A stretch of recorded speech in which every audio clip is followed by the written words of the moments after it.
ప్రియమైన దేవుని వాళ్ళారా, దేవుని మహాకృపచేత మనలందరినీ కాచి కాపాడి ఆయన ప్రియ కుమారుడు మన రక్షకుడు క్రీస్తు వారి పునరుద్ధానపు దినమున ఆత్మతో సత్యంతో ఆయనను ఆరాధించుకునటానికి దేవుడు మన పట్ల చూపిన మహాకృప కొరకు దేవునికి మొదట కృతజ్ఞతలు తెలియజేస్తూ ఆరాధనకు కూడి వచ్చిన దేవుని పిల్లలని మీ అందరికీ ప్రభు నామంలో నా వందనాలు తెలియజేస్తున్నాను. పిల్లలారా, ఈరోజు ఒక చక్కని అంశము ఆలోచిద్దాం. మనమందరం బైబిల్లో నుంచి, అది శాస్త్రుల నీతి పరలోకము చేర్చునా అనే విషయము మనమందరం కలిసి ఆలోచిద్దాం. ప్రార్థించుకొని ముందుకెళ్దాం. పిల్లలారా, అందరు తల ఉంచినట్లయితే ప్రార్థించుకుందాం. మహాపరిశుద్ధుడా, ప్రేమగల మా కన్న తండ్రి, మీ పరిశుద్ధమైన ఘనమైన శ్రేష్టమైన మహోన్నతమైన మీ నామానికి వందనాలు, స్తోత్రాలు నాయన. గడిచిన కాలమంతా మీ చల్లని రెక్కల నీడలో మమ్మల్ని కాచి కాపాడి మా బ్రతుకు దినంలో మరొక దినాన్ని ఇచ్చి తండ్రి సంగముగా మీ పాద సన్నిధిని చేర్చి తండ్రి మిమ్మల్ని ఆత్మతో సత్యంతో ఆరాధించుకోవటానికి మా పట్ల మీరు చూపిన కృప కొరకై కృతజ్ఞతలు తండ్రి. దేవా, కొన్ని మాటలు బైబిల్లో నుంచి మేము ఆలోచించుకొనుచుండగా చెబుతున్న నాకు సమయోచితమైన జ్ఞానమును వాక్శక్తిని ప్రసాదిస్తారని, వింటున్న మీ పిల్లలు విని గ్రహించేవారిగా అందరము సత్యాన్ని తెలుసుకొని మీ చిత్తానుసారంగా బ్రతుకులాగున మిమ్మల్ని మహిమపరిచేవారిగా మమ్మల్ని నిలబెడతారని వేడుకుంటూ తండ్రి, ఈ ఆరాధన అంతట్లో మీ కృపతోడుగా ఉంచి సమస్తం సవ్యంగా మీ నామానికి మహిమకరంగా మాకు ఆశీర్వాదకరంగా జరిగిస్తారని ఈ ప్రార్థన మా ప్రభువును మా రక్షకుడును మీ ప్రియకుమారుడైనటువంటి క్రీస్తు వారి పుణ్యనామాన్ని అడిగి వేడుకుంటున్నాం తండ్రి, ఆమేన్. ప్రియులారా, శాస్త్రుల నీతి పరలోకము చేర్చునా అనే విషయము ఆలోచిద్దాం. మొట్టమొదటగా ఈ శాస్త్రులు ఎవరు అని మనం ఆలోచిస్తే, ఇశ్రాయేలు 12 గోత్రాలు మనకు తెలుసు. 12 గోత్రాలు కొంతకాలానికి దావీదు గారి కాలము, సొలొమోను గారి కాలము, తర్వాత రెహబాము గారి కాలం వచ్చేసరికి వారు 2 దేశాలుగా విడిపోయారు. 10 గోత్రాల వారు ఉత్తర దేశంలో లేదంటే ఇశ్రాయేల్ దేశంగా వారు వెళ్ళిపోయారు. అలాగే దక్షిణాన ఉన్నటువంటి యూదా అలాగే బెన్యామీను, వీళ్ళిద్దరు కలిసి యూదా దేశంగా పిలువబడ్డారు. పిల్లల తర్వాత వారి యొక్క అవిధేయతను బట్టి, వారు దేవుని మీద చేసిన తిరుగుబాటును బట్టి దేవుడు వారిని వారి దేశాల్లో ఉండకుండా చెల్లాచెదురు చేస్తాడు, అన్ని జనులకు అప్పచెబుతాడు. ఉత్తర దేశంలో ఉన్నటువంటి ఈ 10 గోత్రాలను, ఇశ్రాయేల్ 10 గోత్రాలను అశ్షూరీయులకు అప్పచెబుతాడు దేవుడు. అశ్షూరు రాజుకు అప్పచెబితే వాళ్ళు అక్కడికి వెళ్ళిపోయి అన్య జనులతో పెళ్లిళ్ళు చేసుకొని వారు అన్ని జనుల్లో కలిసిపోయినట్టుగా కనపడుతుంది. పిల్లారా, ఇశ్రాయేల్ 10 గోత్రాలు ఇక మనము ట్రేస్ చేయలేం, వీళ్ళు ఫలాని గోత్రానికి సంబంధించిన వారు అని మనం చెప్పలేము, ఎందుకంటే వాళ్ళు అన్య జనుల్లో కలిసిపోయారు. మిగిలిన 2 గోత్రాలు, యూదా బెన్యామీను గోత్రాలు, యూదులుగా పిలువబడుతున్న వారు తర్వాత బబులోను సామ్రాజ్యానికి దాసులుగా వెళ్ళిపోతారు, వాళ్ళు చేసినటువంటి అవిధేయతను బట్టి. తర్వాత 70 సంవత్సరాలు గడిచిన తర్వాత మరలా వారి స్వదేశానికి తిరిగి రావడం మనం చూస్తాం. అయితే క్రీస్తు కాలం వరకు యూదులు పిల్లరా వారు తమ జీనియాలజీని నిలబెట్టుకున్నారు. మనం చూస్తే క్రీస్తు యొక్క వంశావళి చూస్తే యూదుల్లో నుంచి వచ్చినట్టుగా చాలా క్లియర్గా వారి యొక్క వంశాలు మనం చూస్తాం. పిల్లరా అంటే వారు అన్యజనులతో కలిసిపోలేదు, వారు యూదులనే పెళ్లి చేసుకొని అలానే ఉన్నారు అన్నట్టుగా మనకు కనపడుతుంది. పిల్లరా అయితే యేసుక్రీస్తుల వారి కాలానికి వచ్చేసరికి యూదులు యూదా మతంగా మారిపోయి వారిలో అనేక వర్గాలుగా విభజింపబడిపోయారు. పిల్లరా అందులో పరిసయ్యులు, సద్దూకయ్యులు, శాస్త్రులు, జలోతీయులు, అలాగే ఎస్సేనులు అనే విధంగా గ్రూపులుగా విడిపోయారు. మతపరమైనటువంటివి, రాజకీయపరమైనటువంటి వర్గాలుగా మారిపోయారు. పిల్లారా పరిసయ్యులు ఉన్నారు, సద్దూకయ్యులు ఉన్నారు, ఎస్సేనులు ఉన్నారు, జలోతీయులు, అలాగే శాస్త్రులు, వాళ్ళ ధర్మశాస్త్రోపదేశకులు, వీళ్ళు గ్రూపులుగా విడిపోయారు. క్రీస్తు కాలానికి ఈ గ్రూపులన్నీ మనము యూదుల్లో చూస్తాం. పిల్లారా అయితే వీరందరూ దేవుని నమ్ముతారు, యూదా మతముగా స్థాపించుకొని దేవుని నమ్ముతారు. మరి వీరు దేవుని ఎలా నమ్ముతారు మనం ఆలోచిస్తే పౌలు గారు చెప్పారు ఒక విషయం.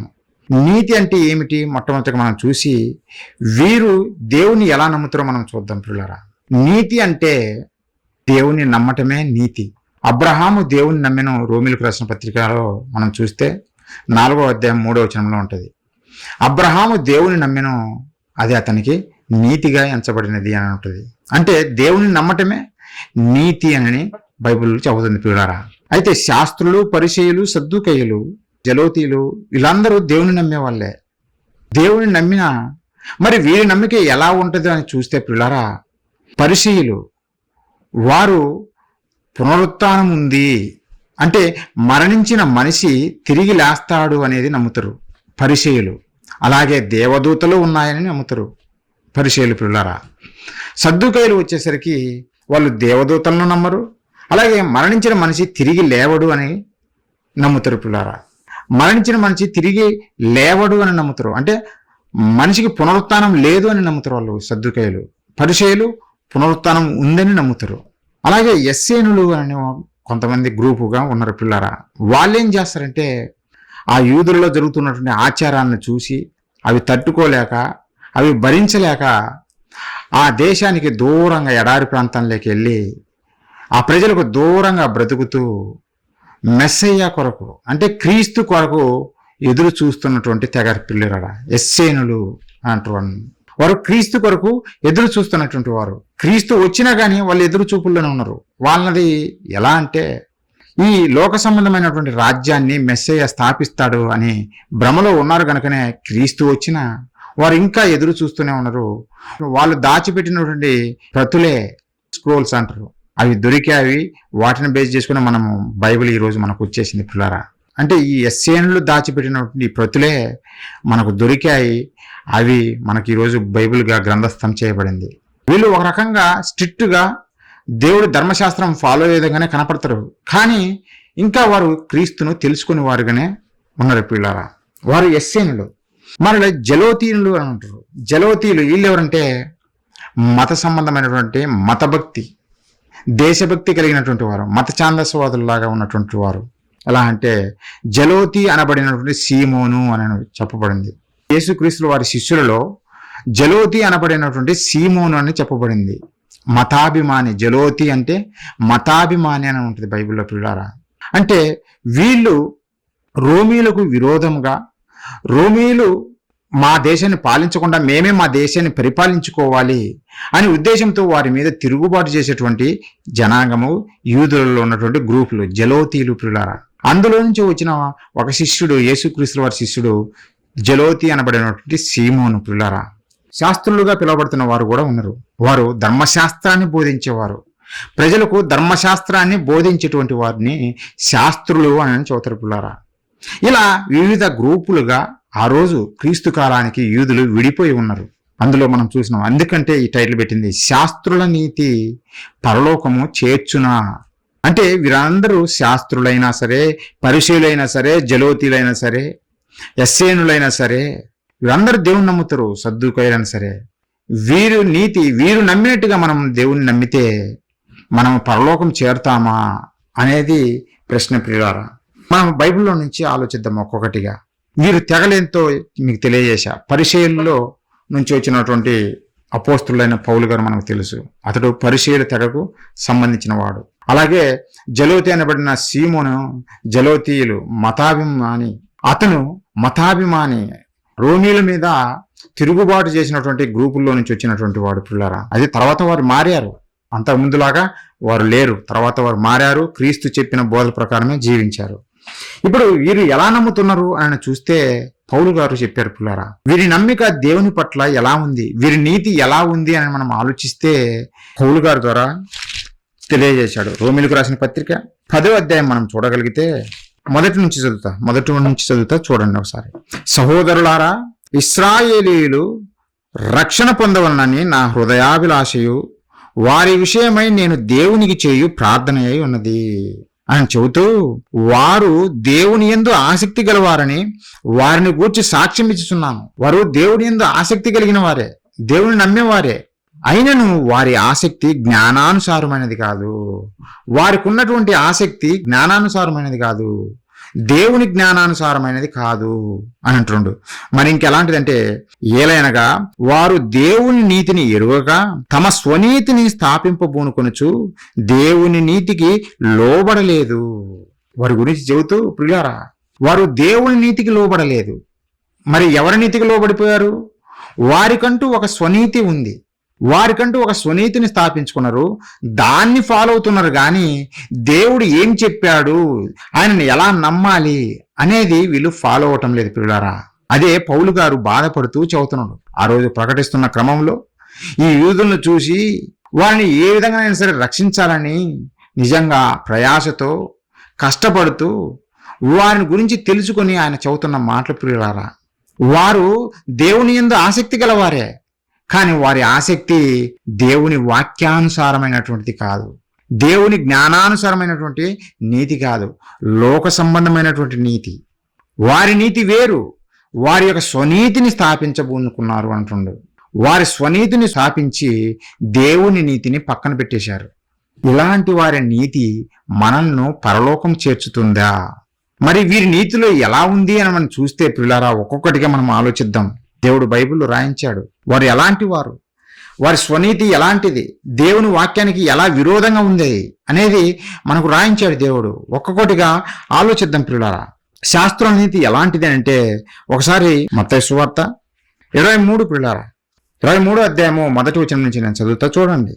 శాస్త్రుల నీతి ఎలాంటిది, స్వనీతి అని అన్నాడు కదా, ఆ స్వనీతి ఎలాంటిది అని మనం చూస్తే ప్రియులారా, అప్పుడు యేసు జనసమూహములతోనూ తన శిష్యులతోనూ ఇట్లనెను, శాస్త్రులను పరిసయ్యులను మోసే పీఠమందు కూర్చుండువారు కనుక వారు మీతో చెప్పు వాటిని అన్నిటిని అనుసరించి గైకొనుడి, అయినను వారి క్రియల చొప్పున మీరు చేయకుడి అని అంటుండు. వారు చెప్పిన ప్రకారం చేయండి, కానీ వారు చేస్తున్నటువంటి క్రియల ప్రకారము మీరు చెయ్యొద్దు అని చెబుతుండు. ఎందుకంటే వారు చెప్పుదరే గాని చేయరు, వారు చెప్పుదరే గాని చేయరు. మోయ శక్యము కాని భారమైన బరువులు కట్టి మనుషుల భుజముల మీద వారు పెట్టుదరే గాని తమ వేలుతోనైనను వాటిని కదిలింపనొల్లరు. శాస్త్రుల గూర్చి పరిసయ్యుల గూర్చి ఆ రోజు యేసుక్రీస్తుల వారు పలుకుతున్న మాటలు. వారి స్వనీతి స్థాపించబోనుకున్నారు అని అంటున్నాడు కదా, ఆ స్వనీతి ఎలాంటిది అని చూస్తే వాళ్ళు చెప్పుదరే గాని చేయరు, మాటలు చెబుతారు కానీ క్రియలు వారు చెయ్యరు. అందుకే వారిలాగా మీరు ఉండద్దు అని యేసుక్రీస్తుల వారు తన శిష్యులను చూసి చెబుతున్నాడు పిల్లారా. వాళ్ళు చదువుతారు, అనేకములు చదువుతారు, 1, 2 ఎన్నెన్నో చదువుతారు పిల్లారా, కానీ ఒక్కటి కూడా చేయరు. అన్యాయం చేయొద్దు అని చెబుతారు. ప్రజలందరికీ మీరు అన్యాయం చేయొద్దు అని అంటారు. మొట్టమొదటిగా అన్యాయం చేసేది వీళ్ళే, బోధకులుగా ఉన్నటువంటి వీళ్ళే అన్యాయం చేస్తుంటారు. మీరు దొంగతనం చేయొద్దు అని అంటారు, దొంగతనాలు చేసేది వీళ్ళే. అంటే ఏదో స్టోర్కి వెళ్ళి దొంగతనాలు చేస్తున్నారని కాదు, ప్రజల సొమ్మును దోచుకు తినేది వీళ్ళే, బోధకులే. ఆ రోజు శాస్త్రులు, ఈరోజు బోధకులు. ఈరోజు సమాజంలో మనకు కనపడుతున్నటువంటి బోధకులు పిల్లారా, వారు కనీసము వారు పెట్టిన భారమును వారి వేలుతో ఎత్తను కూడా ఎత్తరు, కానీ ప్రజల మీద మాత్రము అనేకమైన భారాలు మోపుతారు పిల్లారా. మోయలేని భారాలు మోపుతారు. వారు మాత్రము కనీసం ఆ భారంలో కొంతం కూడా వాళ్ళు మోయరు పిల్లారా. వాళ్ళు చెబుతారు కానీ చేయరు, ఏ కార్యం చేయరు పిల్లారా. నిజంగా అన్యాయం చేయొద్దు, క్రైస్తవుడు మనం అన్యాయం చేయొద్దు అని ఓదరగొట్టి చెబుతారు ప్రతి ఒక్కరికి. కానీ అన్యాయం చేసేది వీళ్ళే, ఈ బోధకులే, శాస్త్రుల లాంటి బోధకులే. మేము బోధకులము అని చెప్పుకున్నటువంటి వీళ్ళే పిల్లారా. ఆ రోజు శాస్త్రులు, ఈరోజు బోధకులు. ఎలానంటే అమెరికాలో ఒక టీవీ యాంకర్ ఒక బోధకుని అడిగింది, ఏమనంటే, నువ్వు బోధ చేసి ప్రజల దగ్గర నుంచి ఇంత సంపాదించావు కదా, ప్రజలకు దేవుడు మిమ్మల్ని ఆశీర్వదిస్తాడు అని చెప్పేసి నువ్వు ఎంతో సంపాదించావు కదా, ఈ ప్రజల మధ్య నువ్వు తిరుగుతున్నావు, ఎంతో లగ్జరీగా బ్రతుకుతున్నావు నువ్వు, కానీ నీ సంఘానికి వచ్చే ప్రజలు అదే పేదరికంతో మగ్గిపోతున్నారు. ప్రజలు నీ సంఘానికి వచ్చేటువంటి వారు, నీ బోధ వినటానికి వచ్చినటువంటి వారు అదే పేదరికంలో మగ్గిపోతున్నారు. దేవుడు ఆశీర్వదిస్తాడని నువ్వు చెప్పి వారి దగ్గర దోచుకొని నువ్వేమో గొప్పవాడివి అయిపోయావు. ఇది ఆలోచించినప్పుడు నీకు ఏ రోజైనా పశ్చాత్తాపం కలగలేదా? నేను తప్పు చేశాను అని నీకు అనిపించలేదా అని ఆ యాంకర్ అడిగితే, టీవీ యాంకరు, ఈ మహాబోధకుడు, గొప్ప బోధకుడు ఏం చెప్పాడంటే, నాకేమనిపించలేదు, నేను తప్పు చేసినానని ఏమనిపించలేదు అని అంటున్నారు పిల్లారా. అంటే వీడికి తప్పు చేస్తున్నాడనే సంగతి కూడా అర్థం కాలేదంటే ఇంకా ఆలోచించండి. ప్రజల సొమ్ము నేను తింటున్నాను, నేనే తింటున్నాను, నేనే లగ్జరీగా బ్రతుకుతున్నాను, నా దగ్గరకు వచ్చే ప్రజలు పేదరికంతోనే మగ్గిపోతున్నారు అనే కనీస జ్ఞానం కూడా లేకుండా దోచుకు తింటుండంటే అందుకే యేసుక్రీస్తు వారు చెప్పింది, వీరు చెప్పుదరే గాని అన్యాయం చేయొద్దని చెబుతారు, కానీ వీరే అన్యాయం చేస్తారు ప్రజల దగ్గర అన్యాయంగా దోచుకొని తింటారు వీళ్ళు అని యేసుక్రీస్తు వారు చెప్పింది. అందుకే పిల్లారా, ఇదిగో మనకు ఇక్కడ ప్లేస్ సరిపోలేదు, మనము మందిరం కట్టాలా, అనేక మంది రావాలా, కాబట్టి మందిరం కట్టాలంటే డబ్బులు కావాలా. మీరందరూ చేతులు కలపండి, దేవుడు మిమ్మల్ని దీవిస్తాడు, దేవుడు మిమ్మల్ని ఆశీర్వదిస్తాడు. ఈ మందిరానికి మీరు ఇటుకలు కొంతమంది, ఇసుక కొంతమంది, సిమెంట్ కొంతమంది, సౌండ్ సిస్టమ్ కొంతమంది, అందరూ మాకు ఇచ్చేసేయండి అని చెబుతారు. పిల్లారా, ఇయ్యడంలో తప్పులేదు, అలాంటి వాటికి ఇయ్యడంలో తప్పు లేదు, కానీ అదే ఆస్తులు కూడగట్టుకోవడం కొరకు ఇయ్యడం మందిరం జాలేదు, ఇంకో మందిరం కడదామని చెబుతూ ప్రజల మీద మోయలేని భారాలు మోగుతూ ఇవ్వండి ఇవ్వండి ఇవ్వండి అని ఒక జలగ రక్తము పీల్చినట్టు ఈ బోధకులు ఈరోజు ప్రజల ప్రాణాలు పీల్చుకు తాగుతున్నారు. పిల్లారా, అలాంటివి చేయకూడదు. ప్రజలు ఇచ్చిందే, వారి చేతనైంది నీకు ఇచ్చిందే అదే తీసుకొని తృప్తి పొందాలి. నీకున్న దాంతోటే నువ్వు తృప్తి కలిగి జీవించాలి. అపోస్తులైన పౌలు గారు నీలాగా సంఘాలు కట్టి, అంటే ఈ నిర్మాణాలు కట్టి ఆయన బోధించలేదు. అద్దె ఇంట్లో ఉంటూ ఒక బడిలో హాలిడే అయినప్పుడు చెప్పుకుంటూ వచ్చాడు. పిల్లారా, ఆ సముద్ర తీరాన నిజంగా ప్రార్థన జరుగుతుందని అక్కడికి వెళ్ళారు. ఎందుకు? వారికి ఏమీ నివాసాలు లేవు, అందరూ కూడి ప్రార్థన చేయటానికి సముద్రం దగ్గరికి వెళ్ళారు. విశాలమైన ప్రాంతంలో కూర్చొని ప్రార్థన చేశారు. ఈరోజు మిమ్మల్ని అలా చేయమని క్రీస్తు చెప్పడం లేదు. మీకు స్తోమత ఉందా, కట్టుకోండి, నిర్మాణం చేసుకోండి, తప్పులేదు. కానీ నేను ఒక రేంజ్లో కట్టాలని 50 రోజుల్లో 100 రోజుల్లో మందిరం పూర్తి చేయాలి, ఈ ప్రపంచంలోకల్లా అద్భుతం ఇది అని చెప్పేసి ప్రజల దగ్గర కోట్లు, దానికి ఎన్నో స్కీములు. ఇదిగో మీరు ఈ స్థలం కోసము 50,000 ఇచ్చిన వాళ్ళని లాటరీ తీస్తాము, ఆ లాటరీలో వచ్చిన వాళ్ళు నాతో భోజనం చేస్తారు, నాతో ఫోటో దిగుతారు. ఇలాంటి మాయబోధలన్నీ చేసి కోట్ల కొలదిగా దండుకొని ఈరోజు ప్రపంచంలోకల్లా మా మందిరం గొప్పది అని చెప్పుకొని తిరుగుతున్నారు. పిల్లారా, ఇవన్నీ ప్రజలు మోయలేని భారాలే. బోధకుడు అక్కడే గొప్పవాడయ్యాడు, ఆ బోధ వింటున్న ప్రజలు మాత్రం అదే పేదరికంలో మగ్గిపోతున్నారు, అదే కూలీనాలు చేసుకుని బతుకుతున్న వారే. మరి ప్రశ్నిస్తారంటే ప్రశ్నించరు, ఎందుకంటే వాక్యం తెలియదు గనక, ఈ శాస్త్రుల వేషాలు వీళ్ళకి అర్థం కావు గనుక వారు చెప్పిన మాటలు అయ్యో దేవుని మాటలు. అయ్యగారు చెప్పారు, అమాయకులు, నిజంగా ప్రజలు అమాయకులు. ఎంతగా గుడ్డిగా నమ్మేస్తున్నారు అంటే అంత గుడ్డిగా నమ్మేస్తున్నారు. పిల్లారా, ఇలా గుడ్డిగా నమ్మేస్తున్నారు కనుకనే వీళ్ళు మోసాలు చేస్తున్నారు. ఆ రోజు శాస్త్రులు పరిచయులు ఏ విధంగా మోసం చేశారో ప్రజలను, పిల్లారా ఈరోజు బోధకులు కూడా అదే విధంగా చేస్తున్నారు. పిల్లారా, అదే చేస్తున్నారు.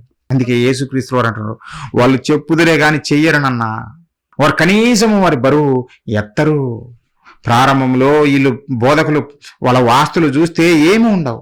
సైకిల్ మీద బయలుదేరామని వీళ్ళే సాక్ష్యాలు చెబుతారు, మేము సైకిల్ మీద బయలుదేరామని చెబుతారు. కానీ ఈరోజు సైకిల్ కాదు, బెంజి కార్లు, లగ్జరీగా బ్రతుకుతున్నారు బోధకులు. ప్రియులారా, అపోస్తులు అలా చేయలేదే. చెయ్యాలని ఉంటే వాళ్ళు నీకన్నా ఎంతో 100 రెట్లు ఎక్కువ చేయగలరు, నీకన్నా 100 రెట్లు వాళ్ళు లగ్జరీగా బ్రతకగలరు. కానీ వారికి దేవుని మాటలు అర్థమైనవి కనుక అవన్నీ పక్కన పెట్టేశారు. కానీ నువ్వు ఈరోజు దేవుని మాటలను చెప్పేసి అబద్ధాలు చెప్పి ప్రజల దగ్గర దోచుకు తింటున్నావు. ఎందుకు ఈ మాటలు చెబుతున్నా అంటే, అన్యాయము చేయవద్దు అని వీళ్ళే చెబుతారు, చేసేది అన్యాయం అంతా వీళ్ళే. ప్రియులారా, అందుకే యేసుక్రీస్తు వారు అన్నారు, శాస్త్రులు పరిచయులు వాళ్ళు చెప్పుదరే కానీ వాళ్ళు చెయ్యరు, వారిలాగా మీరు ఉండవద్దు అని అంటుండే. పిల్లరా, వారిలాగా మీరు ఉండవద్దు. ఇంకా ఏం చేస్తారో తెలుసా? ఎలా చేస్తారో తెలుసా? యేసుక్రీస్తు వారు ఒకరోజు సమాజ మందిరంలోకి వెళ్ళి ఒక ఊచ చేయగలవాన్ని చూసి స్వస్థపరచాలనుకుంటాడు. ఆ రోజు అది విశ్రాంతి దినం. పిల్లరా, విశ్రాంతి దినం. ఒకసారి చూడండి ఆ సందర్భము. మత్తయి సువార్త 12వ అధ్యాయం మనం చూడగలిగితే 9వ వచనం నుంచి నేను చదువుతా, చూడండి. ఆయన అక్కడ నుండి వెళ్లి వారి సమాజ మందిరంలో ప్రవేశించినప్పుడు ఇదిగో ఊచ చేయగలవాడొకడు కనబడెను. వారు ఆయన మీద నేరము మోపవలనని, ఎవరు? శాస్త్రులు పరిచయులు ఆయన మీద నేరము మోపవలనని, విశ్రాంతి దినమున స్వస్థపరచుట న్యాయమా అని ఆయనను అడిగిరి. అందుకైనా మీలో ఏ మనుషునికైనాను ఒక గొర్రె ఉండి అది విశ్రాంతి దినమున గుంటలో పడి ఉండిన యెడల దాన్ని పట్టుకుని పైకి తీయడా? గొర్రె కంటే మనుషుడు ఎంతో శ్రేష్ఠుడు, కాబట్టి విశ్రాంతి దినమున మేలు చేయుట ధర్మమే అని చెప్పి ఆ మనుష్యునితో నీ చెయ్యి చాపుమనెను. వాడు చెయ్యి చాపగా రెండవ దాని వల్ల అది బాగుపడెను. అప్పుడు వీళ్ళేం చేశారు? అంతటా పరిసయ్యులు వెలుపలికి పోయి ఆయనను ఎలాగూ సంహరింతుమా అని ఆయనకు విరోధముగా ఆలోచన చేసిరి. ఇక్కడ జరిగిన సందర్భంలో పిల్లారా, ఊచ చేయగలిగిన వ్యక్తిని స్వస్థపరచాలనుకున్నాడు యేసుక్రీస్తుల వారు. అతడు బాధపడుతున్నాడు కదా, చెయ్యి బాగలేక బాధపడుతున్నాడు కదా, అతని మీద కనికరించి యేసుక్రీస్తుల వారు స్వస్థపరచాలనుకున్నాడు పిల్లారా. అది యూదులకు నచ్చలేదు. ఇది విశ్రాంతి దినం. ఈరోజు విశ్రాంతి దినం అంటే యూదులకు విశ్రాంతి దినం పిల్లారా. 6 దినాలు వాళ్ళు కష్టపడి పని చేసుకోవాలి. 7వ దినమున ప్రతి ఒక్కరూ దేవుని సన్నిధిలో కనపడాలి. వాళ్ళు ఆ రోజు పాత ధర్మశాస్త్ర ప్రకారం వాళ్ళకు దేవుడు పెట్టినటువంటి నియమాలు. 7వ దినము వాళ్ళు విశ్రాంతి దినముగా చాటించి విశ్రాంతి దినమందు వారందరూ కనపడాలి దేవుని సన్నిధిలో, దేవునితో గడపాలి. అయితే యేసుక్రీస్తుల వారు చెబుతున్నటువంటి ఆ విశ్రాంతి దినమునే స్వస్థపరుస్తున్నాడు. దేవుని కార్యాలు చేస్తున్నాడు, సొంత కార్యాలు కాదు, దేవుని కార్యాలు చేస్తున్నాడు. ఊచ చేయగలిగిన వాడిని చూసి ఆయన స్వస్థపరిచాడు. వీళ్ళేమంటున్నారో తెలుసా? ఈరోజు విశ్రాంతి దినం కదా, ఎలా స్వస్థపరుస్తావు అంటే విశ్రాంతి దినమున మంచి చేయకూడదు అన్న విధంగా వీళ్ళు మాట్లాడుతున్నారు పిల్లరా. విశ్రాంతి దినం మీద మంచి చేయకూడదా? మరి వీళ్ళేం చేస్తారు? వాళ్ళ గొర్రె ఉంటే ఆ గొర్రె ఆ గుంటలో పడితే విశ్రాంతి దినం అని కూడా చూడరు. వెళ్ళి ముందు ఆ గొర్రెని తెచ్చుకుని తర్వాత దేవుని సన్నిధికి వస్తారు. అదే యేసుక్రీస్తు వారు చెబుతున్నారు. వీళ్ళేమో తమ గొర్రె గుంటలో పడితే తీయటానికి బయలుదేరతారు. కానీ ఒక మనిషి, ఒక పేదవాడు ఊచ చేయగలవాడి అనారోగ్యంతో బాధపడుతుంటే అతన్ని స్వస్థపరిస్తే అది మాత్రం తప్పు అంటుంటారు పిల్లారా. ఎంత విచిత్రమో ఆలోచించండి. వీరి బోధలు, శాస్త్రుల పరిచయాల బోధలు ఎంత విచిత్రంగా ఉంటాయో చూడండి. దానికోసమే యేసుక్రీస్తులను చంపాలని చూశారు. నువ్వు విశ్రాంతి దినం పాటించటం లేదు అని. యేసుక్రీస్తుల వారు చేసింది దైవ కార్యమే. దేవుడి వలనే స్వస్థత పొందాడు ఆ వ్యక్తి. అలాంటప్పుడు తప్పు ఎలా అవుతుంది? నువ్వు నీ గొర్రెను కాపాడుకోవడం అది తప్పు అవుతుంది. విశ్రాంతి దినమున నువ్వు పక్కన పడేయాలి ఆ పనులన్నీ. నువ్వు దేవుని సన్నిధిలో కనపడాలా. అదే చేయకుండా నువ్వు గొర్రెను కాపాడుకోవటానికి వెళ్ళావు. కానీ దేవుని కార్యం ఇక్కడ స్వస్థత జరుగుతుంటే ఇది తప్పని చెబుతున్నావు. అందుకే ప్రియులారా, యేసుక్రీస్తుల వారు వీరి గురించి చెప్పింది, వారు చెప్పుదురే కానీ చేయరు. కాబట్టి మీరు వారు చేసిన ప్రకారం మీరు చేయకూడదు, వారు చేసిన ప్రకారం మీరు చేయకూడదు అని యేసుక్రీస్తు వారు చెప్పారు. వీరి నీతి, శాస్త్రుల నీతి ఎలా ఉంటుందో మీకు తెలియజేస్తున్నా. శాస్త్రుల నీతి ఎలా ఉంటుందో మనం తెలుసుకోవాలి. ఎందుకంటే క్రీస్తే చెప్పాడు వారి నీతిలాగా మనది ఉండకూడదు అని. ఉంటే మనము పరలోకము చేరతామా అనేదే ప్రశ్న పిల్లారా. ఇలా ఉంటే పరలోకం చారం పిల్లారా. నిజంగా నీ పొరుగు వారిని ప్రేమించాలి, నీ సహోదరుని నిన్ను వలె నువ్వు ప్రేమించాలి అని చెప్పాడు కదా దేవుడు. మరి నీ సహోదరుని ప్రేమించకుండా నువ్వు నీ సహోదరుని దోచుకుంటే అది దేవుని ప్రేమ ఎలా అవుతుంది? నువ్వు చేసే బోధ ఏమవుతుంది? నువ్వే చెప్తున్నావు. ఒక శాస్త్రునిగా లేదంటే ఒక బోధకునిగా నువ్వేమని చదువుతున్నావు తెలిసిన? దేవుని ధర్మశాస్త్రం చదువుతున్నావు. నీ సహోదరుని నువ్వు ప్రేమించాలి అని అన్నాడు. అనడా? ఒకసారి చూడండి ఆ మాట పిల్లరా. శాస్త్రులు, ధర్మశాస్త్రోపదేశకులు వీళ్ళు ధర్మాన్ని బోధించేవాళ్ళే కదా, ధర్మశాస్త్రాన్ని బోధించేవాళ్ళే కదా. మరి ఏమని బోధిస్తారు వీళ్ళు ప్రజలకు? ఏమని బోధిస్తారంటే పిల్లరా, మత్తయి సువార్త 22వ అధ్యాయము 39వ వచనము, నిన్ను వలె నీ పొరుగు వారిని ప్రేమింపవలను. నిన్ను వలె నీ పొరుగు వారిని ప్రేమించాలి అని ఈ శాస్త్రులే చదువుతున్నారు, ఈరోజు బోధకులే చదువుతున్నారు. మరి నిన్ను వలె నీ పొరుగువాన్ని ప్రేమించమన్నటువంటి ఈ బోధకుడు తన పొరుగువాన్ని ప్రేమిస్తున్నాడా? ఆలోచించండి. వీళ్ళు చెప్పారు మాట బాగానే ఉంది, అది దేవుని మాట, మంచిది. మరి వీరు చేస్తున్నారా, క్రియలలో చూపిస్తున్నారా అనేదే మన ప్రశ్న. ఆ రోజు శాస్త్రులు చేయలేదు, ఇప్పుడే చదివాం కదా. తన వలే తన పొరుగువాన్ని ప్రేమిస్తే ఊచ చేయగలిగినటువంటి వ్యక్తిని యేసుక్రీస్తు వారు స్వస్థపరిచినప్పుడు సంతోషించాలి. అయ్యో నా సహోదరుడు స్వస్థత పొందాడు, హ్యాపీగా ఫీల్ అవ్వాలి. ఒకవేళ నీ సహోదరుని ప్రేమిస్తే, వాడు పేదవాడు ఎట్టన్నా బానే, మనకు సంబంధం లేదు, మన గొర్రెగిన పడితే మనము తీసేసుకుందాం, మనం గొర్రెను కాపాడుకుందాం అనుకున్నటువంటి సమాజం పిల్లారా. అంటే తనకంటే ఒక రూలు, మిగతా సహోదరుడికైతే మరొక రూలు పిల్లారా. ఆ రోజు శాస్త్రులదైనా ఈరోజు బోధకులదైనా. అందుకే చూడండి, బోధకులే గొప్పవారికి కనపడతారు పిల్లారా ఈ లోకంలో. నేను అనేది దేవుని దృష్టిలో కాదు, ఈ లోకంలో ధనమంతా కూర్చుకునేది, కోట్ల కొలదిగా కూర్చుకొని తింటున్న దేవుడు అంటే బోధకుడే ప్రియులారా. ప్రజలు, అమాయక ప్రజలు ఎప్పుడూ ఇవ్వడమే, అమాయక గొర్రెలు ఎప్పుడు ఇవ్వటమే కానీ సంఘ కాపరం నుంచి ఇంత సహాయం పొందిందని చెప్పుకునే నాదుడు లేరు పిల్లరా. చెప్పుకునే ఒక సంఘస్థుని మనం చూడం పిల్లరా. మా అయ్యగారు నాకు ఇల్లు లేదు, నాకు కట్టించాడు. మా అయ్యగారు నాకు భోజనం లేకపోతే నాకు భోజనం పెట్టాడు, నాకు బట్టలు లేకపోతే నాకు బట్టలు ఇచ్చాడు అని చెప్పే సంఘస్థులు ఎక్కడున్నారు ఈ సమాజంలో? చూడండి, లేరు పిల్లరా. అయ్యగారే లగ్జరీస్ లైఫ్, ఈ బోధకులే లగ్జరీ లైఫ్ పిల్లరా.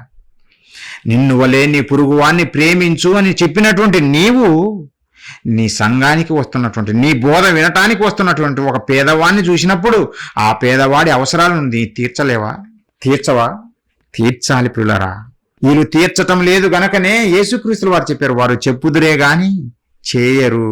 అందుకే వారు చేసిన ప్రకారము మీరు చేయొద్దు, వారు చేసినట్టు మీరు చేయొద్దు. కానీ దేవుని మాటలు ఉన్నాయి కదా, నిన్ను వలె నీ పొరుగు వారిని ప్రేమించమని చెప్పిన మాట ఉంది కదా, ఆ మాట ప్రకారం మీరు చేయండి. సంఘస్థులైనా కాపరులైనా మనం చెయ్యాలి ప్రియులారా. బోధకులమైనా సరే మేమైనా చెయ్యాలి. మాకు కలిగిన దాంట్లో మేము సేవ చేయాలి ప్రియులారా. మేము ఎంతవరకు తింటామో అంతవరకు తినాలి. అంతా నేనే తింటాను అనకూడదు ఎప్పుడు. బోధకుడు ప్రజలకు పంచాలి. క్రీస్తు చేసింది అదే, అపోస్తులు చేసింది అదే, అలానే చేయాలి ప్రియులారా. కానీ ఈరోజు క్రైస్తవ్యం అలా లేదు. చెప్పుదరే కానీ చెయ్యరు. ప్రతి ఒక్కరూ మెసేజ్ అద్భుతం, చాలా బాగా చెప్పాడని అంటారు, కానీ క్రియలు చూస్తే ఏమీ ఉండదు పిల్లరా. మనుషులు ప్రసంగాలకు పిచ్చైపోయారు, లేదంటే బోధకుని అభిమానులైపోయారు. చివరికి ఆ బోధకుడు చేస్తున్న క్రియలు ఏం చేస్తున్నారనేది పట్టించుకోకుండా పిల్లరా బోధకుని భక్తులుగా మారిపోయారు. అలా ఉండకూడదు పిల్లరా. అలా ఉంటే మనకు పరలోకం రాదు. ఇది శాస్త్రుల నీతి, దేవుని నీతి కాదు. ఇది శాస్త్రుల నీతి, తమ స్వనీతి. ఇలాంటి నీతి కార్యాలు వాళ్ళు చేస్తారు. ఇలాంటి నీతి వాళ్ళు ప్రజల మధ్య కనపరుస్తారు పిల్లరా. మరలా ఇంకా ఏం చేస్తారు అని చూస్తే వాళ్ళలో ఉన్నటువంటి లక్షణాలు యేసుక్రీస్తు వారు చెబుతుంటారు. అదే మత్తయి సువార్త 23వ అధ్యాయం మనం చూడగలిగితే 5వ వచనం పిల్లరా, మనుషులకు కనపడు నిమిత్తము తమ పనులన్నీ చేయుదురు, తమ రక్షరేకులు ఎరల్పుగాను తమ చెంగులు పెద్దవిగాను చేయుదురు. అంటే వేషధారణ, మనుషులకు కనపడులాగానే వీళ్ళు ప్రవర్తిస్తారు, వేషధారణ. అందుకే 23వ అధ్యాయము మీరు ఇంటికి వెళ్ళినాక చూడండి, మొత్తం చదవండి. అక్కడ యేసుక్రీస్తు వారు వీళ్ళని చూసి శాస్త్రులను పరిశీలన గురించి చెబుతూ వేషధారులారా, వేషధారులారా అని సంబోధిస్తూ మాట్లాడుతుంటాడు పిల్లరా. వీళ్ళ ఎన్ని వేషధారనే, నిజమైన భక్తి కనపడదు పిల్లరా. తెల్లని దుస్తులే ధరించాలి. అప్పటి వరకు బాగా మాట్లాడతాడు. ఎప్పుడైతే ప్రసంగం ఎత్తుకుంటాడో బిడ్డా అనుకుంటూ మాట్లాడతాడు. వాయిస్ మారిపోతుంది. మరి ఎంతకుముందు ఒక రకంగా మాట్లాడావు, అది నేను, అది వేరు. ఇప్పుడు దైవజనుడు, దేవుడు ఏర్పరచుకున్నటువంటి దైవజనుడు అని బిడ్డా అనుకుంటా మాట్లాడతాడు పిల్లారా. ఎక్కడిది ఈ వేషం, ఎక్కడిది ఈ వేషధారణ? ఆలోచించాడు పిల్లారా. అందుకే యేసుక్రీస్తుల వారు అంటున్నారు, వీళ్ళు వేషధారులు. అదే అధ్యాయం 23వ అధ్యాయం మనం చూడగలిగితే 13-14 వచనాలు చూస్తే యేసుక్రీస్తుల వారు చెబుతున్నారు, అయ్యో వేషధారులైన శాస్త్రులారా, పరిశీలులారా, మీరు మనుషుల ఎదుట పరలోక రాజ్యమును మూయుదురు, మీరందులో ప్రవేశించరు, ప్రవేశించు వారిని కూడా ప్రవేశింపనీయరు. మీరు ఎలాగో వెళ్ళరు, ఎవరన్నా ప్రవేశించాలనుకుంటే వారిని కూడా వెళ్ళనీయకుండా అడ్డుకట్టలేస్తారు. వేషధారులు. ఎందుకంటే ఈ ప్రజలు కూడా ఆ వేషాన్ని చూసి మోసపోతారు. ఒక కొంగ ఒక చెరువు దగ్గరికి వచ్చిందంట. చెరువు దగ్గరికి వచ్చి ఒంటికాల మీద నిలబడి జపం చేసినట్టుగా దిగాలుగా చూస్తున్నదంట. దిగాలుగా చూస్తుంటే అప్పుడు ఆ చెరువులో ఉన్న చేపలన్నీ చూసి, కొంగబావా, రోజు హ్యాపీగా ఉండేవాడివి, ఈరోజు ఏమైంది బావ నీకు ఇలా దిగాలుగా ఉన్నావు, కారణం ఏంటి అని అడిగితే ఆ ఏషధారి అనేటువంటి కొంగబావ చెప్పింది, నాదేముంది, నా బాధ అంతా మీ గురించే, నేను మీ గురించే ఆలోచిస్తున్నాను, మీ గురించి తలుచుకుంటుంటే బాధ వేస్తుంది, జాలేస్తుంది అంటే, ఏంటి బావా ఏమైంది, మాకేం సంభవింపబోతుంది, మా మీద అంత ప్రేమ ఎందుకనంటే, ఏమి లేదు, జాలర్లు మాట్లాడుకుంటుంటే వింటున్నాను. కొన్ని రోజుల్లో ఈ కొలను లేదంటే ఈ నీరు, ఈ చెరువులో ఉన్నటువంటి నీరు ఆవిరైపోతున్నాయి, వర్షాలు కురవటం లేదు, ఇప్పుడు మీ పరిస్థితి ఏమైపోతుందో అని నేను దిగులుతో ఆలోచిస్తున్నాను అంటే దానికి మరి పరిష్కారం మీరే చెప్పండి కొంగబావ, మా గురించి ఇంతగా ఆలోచిస్తున్నావు అంటే ఈ వేషధారైన కొంగబావ ఏం చెప్పిందంటే, నేను ఒక కొలను చూశాను, ఎప్పుడు నీరు పారేది, అక్కడికి మిమ్మల్ని తీసుకెళ్లాలనుకుంటున్నాను, మీరు ఓకే అంటేనంటే, సరే కొంగబావ, మా గురించి ఆలోచించే గొప్ప భావము నీవు కాబట్టి మమ్మల్ని తీసుకెళ్ళు అని ఆ చేపలు చెప్పాయంటే పిల్లారా. అప్పుడు వేషధారి ఆ కొంగబావ ఏం చేశాడంటే, రోజుకొక చేపను తన ఆహారానికి అవసరమైనప్పుడల్లా రావడము, ఒక చేపను పట్టుకోవడము, ఒక కొండ మీదకి వెళ్ళి తినడం మొదలుపెట్టాడంట పిల్లారా. ఇలా చెరువులో ఉన్న చేపలన్నిటినీ కాజేశాడంట వేషధారి. వేషధారికి ఉన్నటువంటి కొంగబావ పిల్లారా, ఈరోజు మన వాళ్ళు కూడా అదే, మన వాళ్ళు కూడా చేసే వేషధారణ ఎలా ఉంటుందో తెలుసునా, బిడ్డా అని దీర్ఘ ప్రార్థనలు చేస్తారు. దీర్ఘ ప్రార్థన, ఆ ప్రార్థనలకు మన వాళ్ళు ముగ్ధులైపోతారు, పడిపోతారు. అయ్యగారు నా కొరకు ప్రార్థన చేశాడు, చెయ్యి పెట్టి ప్రార్థన చేశాడు, ఎందుకు? భస్మమైపోమని, నన్ను భస్మమైపోమని నా మీద చెయ్యి పెట్టి ప్రార్థన చేశాడు అయ్యగారు అని గొప్పగా చెప్పుకుంటారు. కొంతమంది బోధకులను చూడండి పిల్లరా, స్టేజ్ మీదనే యాక్టింగ్ ఎరగదీస్తారు. నిజంగా సినిమా యాక్టర్స్ కూడా సరిపోదు వాళ్ళ ముందు. యాక్టింగ్ మామూలు యాక్టింగ్ కాదు, ఒక ప్రార్థన చేసిన, ఒక ప్రసంగం ఇచ్చిన, అబ్బో మామూలు యాక్టింగ్ కాదు. చూడండి, యూట్యూబ్లో మీరే చూస్తుంటారు పిల్లరా. వేషధారణ విధి స్వభావ లక్షణం కాదది. దీర్ఘ ప్రార్థనలు చేస్తారు. అందుకే యేసుక్రీస్తుల వారు మనం చూస్తే ఆయన చదువుతాడు, శిష్యులకు చెబుతున్నప్పుడు, వీరిలాగా మీరు ఉండకూడదనన్న, వీరు ఎలా ఉంటారంటే వీరికి దీర్ఘ ప్రార్థనలు చేయడం అంటే ఇష్టము, వీధులలో ప్రార్థన చేయడం అంటే ఇష్టము, మనుషులకు కనపరుచుకోవడం అంటే ఇష్టము, ఉపవాస ప్రార్థనలు చేస్తారు. వీళ్ళు ముఖం వికారంగా పెట్టుకొని వచ్చి నేను ఉపవాసం చేశానని ప్రజలందరికీ కనపరుచుకుంటారనన్న, వీరిలాగా మీరు చెయ్యొద్దు అని యేసుక్రీస్తుల వారు తన శిష్యులకు బోధిస్తారు పిల్లారా. ఎంత వేషధారణ! నిజం కాదా? నిజం కాదు.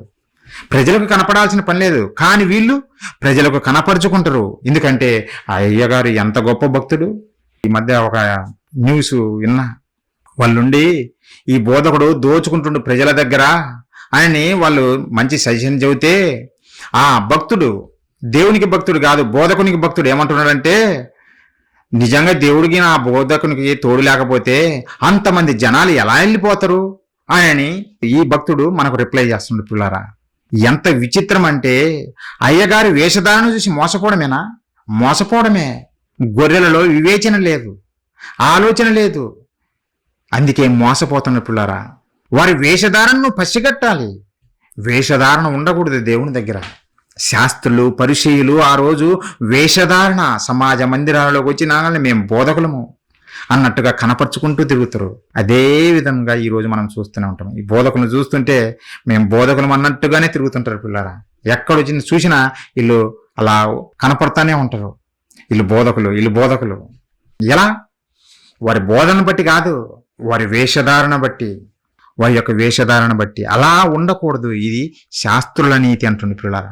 ఇది శాస్త్రుల నీతి. ఇంకా ఏం చేస్తారో తెలిసిన, తమ మతంలో కలుపుకొనటానికి సముద్రమంతా చుట్టి వస్తారు ఈ వేషధారులే. ఆ రోజు యూదా మతంలో కలుపుకోవటం కొరకు శాస్త్రులు, పరిచయులు ఎలా తిరిగారో ఈ రోజు డినామినేషన్ పేరుతో ప్రతి ఒక్కరూ తిరుగుతున్నారు పిల్లారా. ఎందుకు? క్రీస్తులోకి నడిపించడం కొరకు కాదు, డినామినేషన్లోకి నడిపించడం కొరకు. క్రీస్తులోనికి నడిపించాలనుకున్నప్పుడు ప్రపంచ క్రైస్తవులంతా ఏకమయ్యి మనమందరం కలిసిగట్టుగా పనిచేద్దామని పని చేయాలి కదా. అలా పని చేయరు. మనమందరం కలిసి పని చేద్దామని మనం చెబుతున్నా, మీరు మాకు వచ్చి చెప్పొద్దు, మా డినామినేషన్లోకి మీకు రావద్దు, మీ బోధలు మాకు చెప్పొద్దు. మా బోధలు ఏంటివి? మాకేమైనా సపరేట్ బోధలు ఉన్నాయా? బైబిల్ బోధలే మేము చేసేది. బైబిల్లో ఈ దేవుడు ఏం చెప్పాడో అవే చెబుతున్నాం, కానీ మా సొంత బోధలు ఎక్కడి నుంచి వస్తాయి? మీరు చేస్తున్నారు సొంత బోధలు, మీ డినామినేషన్ బోధలు మీరు చేస్తున్నారు. మీకు ఎక్కడ నష్టం కలుగుతుందో అని కనీసం రానియకుండా అమాయక ప్రజలకు ఈ సత్యవాక్యాన్ని వినిపించకుండా అడ్డుకట్లు వేస్తున్నారు. ప్రియులారా, వీరిది నిజమైన క్రీస్తు సంఘాలు కాదు, వీరు క్రీస్తు శిరస్సుగా ఉన్నటువంటి సంఘాలు కాదు. ఇవన్నీ డినామినేషన్స్. ఇవన్నీ డినామినేషన్ మత సంబంధమైనటువంటి డినామినేషన్స్.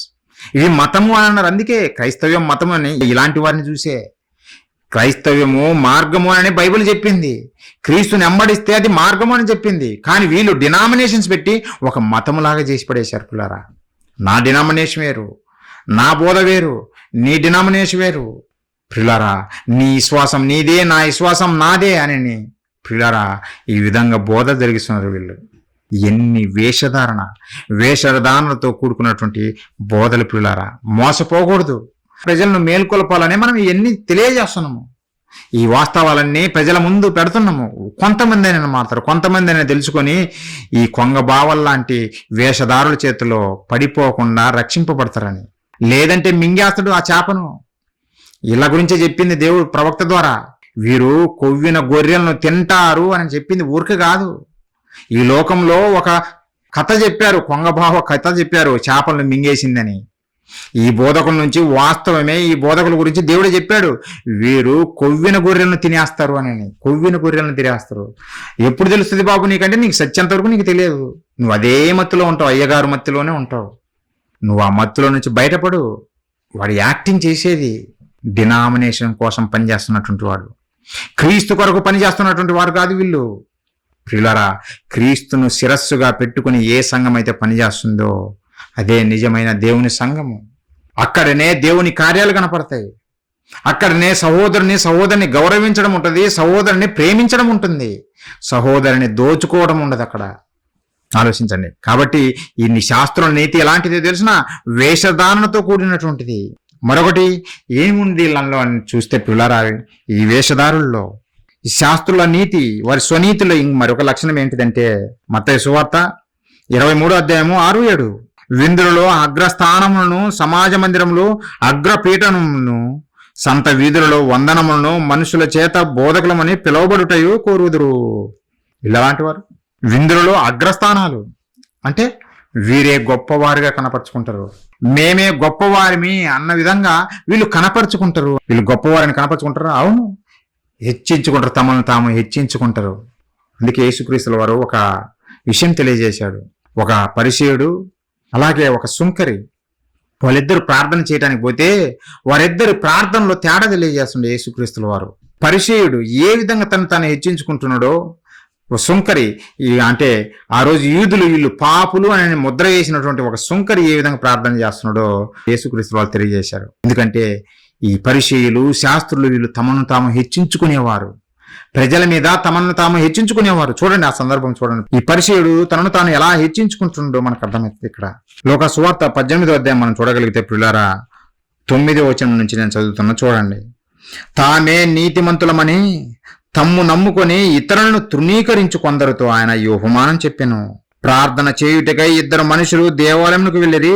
వారిలో ఒకడు పరిసయ్యుడు, ఒకడు సుంకరి. పరిసయ్యుడు నిలవబడి, దేవా, నేను చోరులను, అన్యాయస్తులను, వ్యభిచారులైనను, ఇతర మనుషుల వలనైనను, ఈ సుంకరి వలనైనను ఉండనందుకు నీకు కృతజ్ఞతాస్తుతులు చెల్లించుచున్నాను. ఎందుకు పోల్చుకుంటున్నాడు? సుంకరితోటి పోల్చుకుంటున్నాడు. సుంకరి కన్నా నేను గొప్పవాణ్ణి అని పోల్చుకుని దేవునికి ప్రార్థన చేస్తున్నాడు. తనను తాను హెచ్చించుకుంటుండు. తనేదో నీతిమంతుడిగా కనపరుచుకుంటుండు దేవుని దగ్గర. ప్రియులారా, చివరికి యేసుక్రీస్తులు వారు ఏమన్నారో చూడండి ప్రియులారా. 13వ వచనం నుంచి చదువుతా.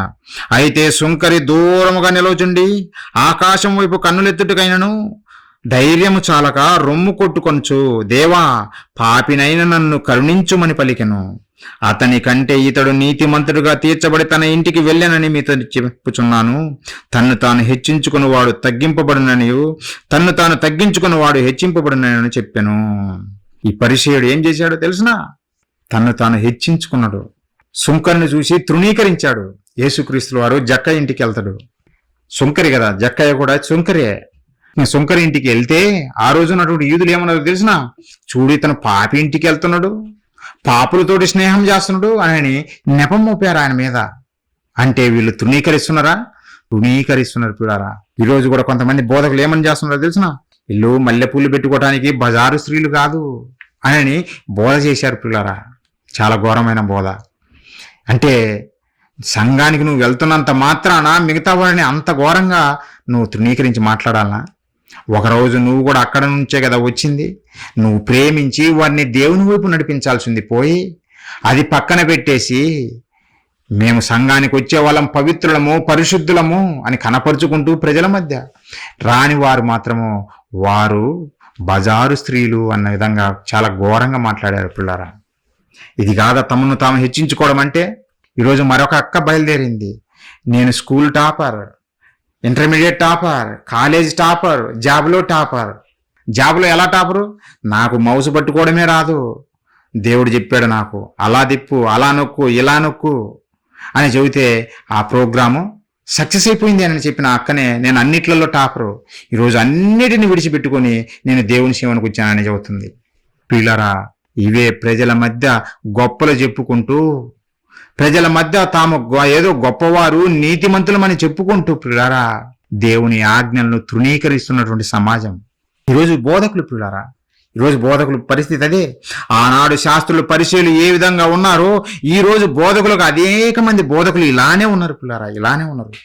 శాస్త్రులకు ఏమాత్రం తగ్గిపోవటం లేదు, తమను తాము హెచ్చించుకుంటున్నారు. మేము నీతిమంతులము, మేము అభిషేకింపబడిన వారము, మేము ప్రత్యేకింపబడిన వారము, మమ్మల్ని దేవుడు ఏర్పరచుకున్నాడు అని వీళ్ళు గొప్పలు చెప్పుకుంటున్నారు సమాజంలో.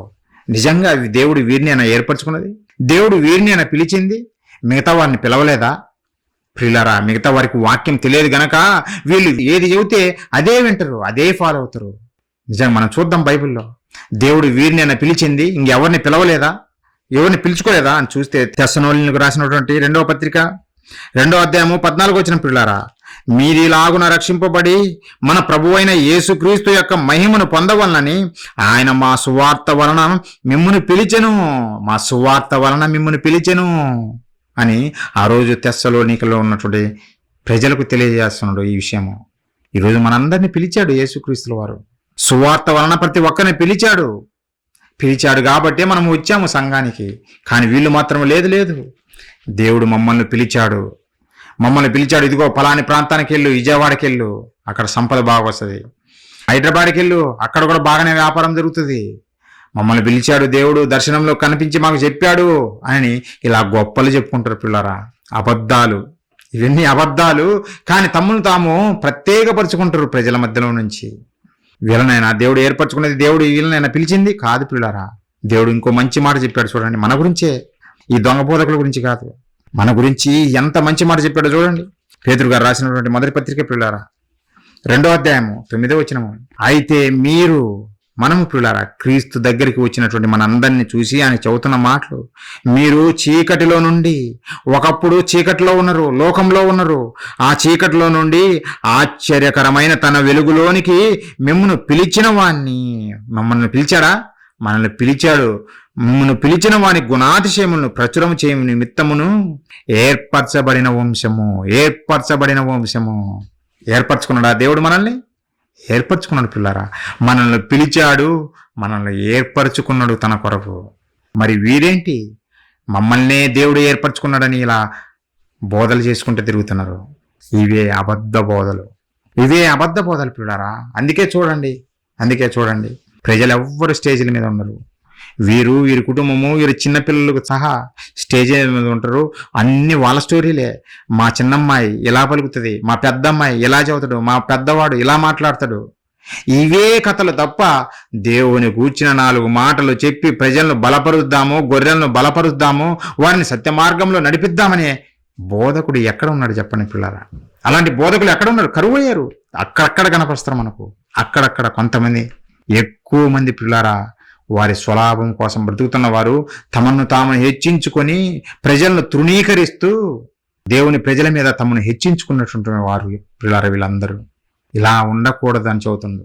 శాస్త్రుల నీతి ఇలా ఉంటది, తమను తాము హెచ్చించుకుంటారు. ఈ మధ్య ఇంకొక బోధకుడు బయలుదేరాడు. ఎప్పటి నుంచో ఉన్నవాడే, గొప్ప బోధకుడిగా పిలువబడుతున్నవాడు ఈ సమాజంలో. ప్రతి సంఘానికి వెళ్తాడు, పిలిచినా పిలవకపోయినా వెళ్తాడు. ఇక్కడ అభిషేకం నేను చేస్తున్నాను అంటాడు. ఇక్కడ నేను అభిషేకం చూస్తున్నాను, నేను అభిషేకం చూస్తున్నాను ఈ బోధకుల్లో. అభిషేకం లేకపోతే ఇంతమంది ఎలా వస్తారు అని ఊరూరు తిరుక్కుంటూ చెప్పుకుంటూ పోతున్నాడు పిల్లారా. మేము ఈ మధ్య వ్యాపారం తక్కువైందేమో, మిగతా సంఘాలు వాళ్ళు పిలవకపోయినా బయలుదేరిపోతున్నాడు, వాళ్ళు పిలవకపోయినా వెళ్ళిపోతున్నాడు. ఇక్కడ అభిషేకం ఉంది పిల్లారా. ప్రజలు గొర్రెలు గనక అమాయకులు గనక, వాక్యం తెలియదు గనక, చదవలేదు గనక వారి దగ్గర ఇలాంటి దొంగల ఆటలు కొనసాగుతున్నాయి. అందుకే మనం ఎడ్యుకేట్ చేయాలని మనం ప్రారంభించాము. ప్రజలకు దేవుని వాక్యం పట్ల ఎడ్యుకేట్ చేయాలి, వారికి దేవుని విద్య నేర్పాలి. అప్పుడు ఇలాంటి దొంగల దగ్గర వీళ్ళు మోసపోరు. పిల్లరా, మనం ఆలోచించాలి. వీళ్ళ నీతి ఇలానే ఉంటుంది. తమను తాము హెచ్చించుకుంటారు. వీరు వేషధారులు, వీరు చెబుతారే గాని చెయ్యరు. ఇంకా వీళ్ళు ఎలాంటి వారో తెలిసిన? ఎలాంటి వారంటే శాస్త్రుల నీతి ఎలా ఉంటది? వారి స్వనీతి అని అన్నాడు కదా దేవుడు. దేవుని నీతిని పక్కన పెట్టేశాడు అన్నాడు కదా. మరి ఎలాంటిది వీరి నీతి అని చూస్తే మరొకటి చూద్దాం పిల్లారా. మత్తయి సువార్త 23వ అధ్యాయం మనం చూడగలిగితే 24వ వచనము, అందులైన మార్గదర్శకులారా, దోమ లేకుండానట్లు ఒడియగట్టి ఒంటెని మింగువారు మీరే. దోమ లేకుండా ఒడియగట్టి ఒంటెని మింగువారు మీరే. ఇలాంటి వారు దోమ కూడా ఉండకూడదు. అసలు దోమ కూడా చిన్నది కదా, దోమ అనేది చాలా చిన్నది. ఈ దోమ కూడా ఉండకుండా ఒడియగడదాం అని చెప్పేసి పెద్ద ఒంటెనే మింగేసే రకం అంట పిల్లారా. ఎవరు? ఈ అందులైనటువంటి శాస్త్రులు, పరిచయులు పిల్లారా, శాస్త్రులు ఇలాంటి వారే. దోమ లేకుండా ఒడియగట్టి ఒంటెని మింగే మహానుభావులు వీళ్ళు. ఎలా ఉంటుందో తెలిసిన? ఒంటెని మింగే రకమైన ఎందుకు అన్నాడో తెలిసిన? యేసుక్రీస్తుల వారు ఆయన బోధ చేస్తున్నాడు కదా, సత్యాన్ని తెలియజేస్తున్నాడు కదా, పేదవారిని దగ్గరికి చేర్చుకున్నాడు కదా, అనారోగ్యంతో బాధపడుతున్న వారిని స్వస్థపరిచాడు కదా. వీరు విశ్రాంతి దినమున స్వస్థపరుస్తున్నాడు, ఇది తప్పు అని నెపములు మోపి ఆయన ఎలాగూ సంహరింతుమా అని చూసి పిల్లరా, సమయము చూసి ఆయన పట్టుకొని పిలాతుకు అప్పచెప్పారు. పిల్లరా, పిలాతుకు యేసుక్రీస్తుల వారిని అప్పచెప్పారు. అప్పచెప్పిన తర్వాత వాళ్ళు ఏం చేస్తున్నారో ఒక మాట చూద్దాం. వీళ్ళు దోమను ఒడియగట్టి ఒంటిని ఎలా మింగుతారో మీకు తెలియజేస్తున్నా. ఒకసారి చూడండి పిల్లరా, మాట చూడండి. యోహాను సువార్త 18వ అధ్యాయం మనం చూడగలిగితే 28వ వచనం నేను చదువుతాను చూడండి. వారు కయప యొద్ద నుండి అధికార మందిరమునకు యేసును తీసుకుని పోయిరి, అంటే పిలాతు దగ్గరికి వారు తీసుకుని పోయిరి. అప్పుడు ఉదయమాయను గనుక వారు మైలపడకుండా పస్కాను భుజింపవలనని అధికార మందిరంలోనికి వెళ్ళలేదు. పస్కాను భుజించవలనని వారు అధికార మందిరంలోనికి వెళ్ళలేదు. అధికార మందిరం అంటే ఆడ పిలాతు అన్యజనుడు కదా. మేము అన్యజనుడి దగ్గరికి వెళ్ళకూడదు, మేము పస్కాను భుజించాలి, కనుక మేము అన్యజనుడి దగ్గరికి వెళ్తే పస్కాను మేము భుజించలేము, అపవిత్రులమైపోతాము, మేము పాపం చేసిన వారమైతాము అని ప్రియులారా వీళ్ళు అధికార మందిరంలోనికి వెళ్ళలేదంట. ఇక్కడ మీరు ఆలోచించండి, పస్కా దేనికోసం పెట్టాడో వీళ్ళకి అర్థం కావాలి.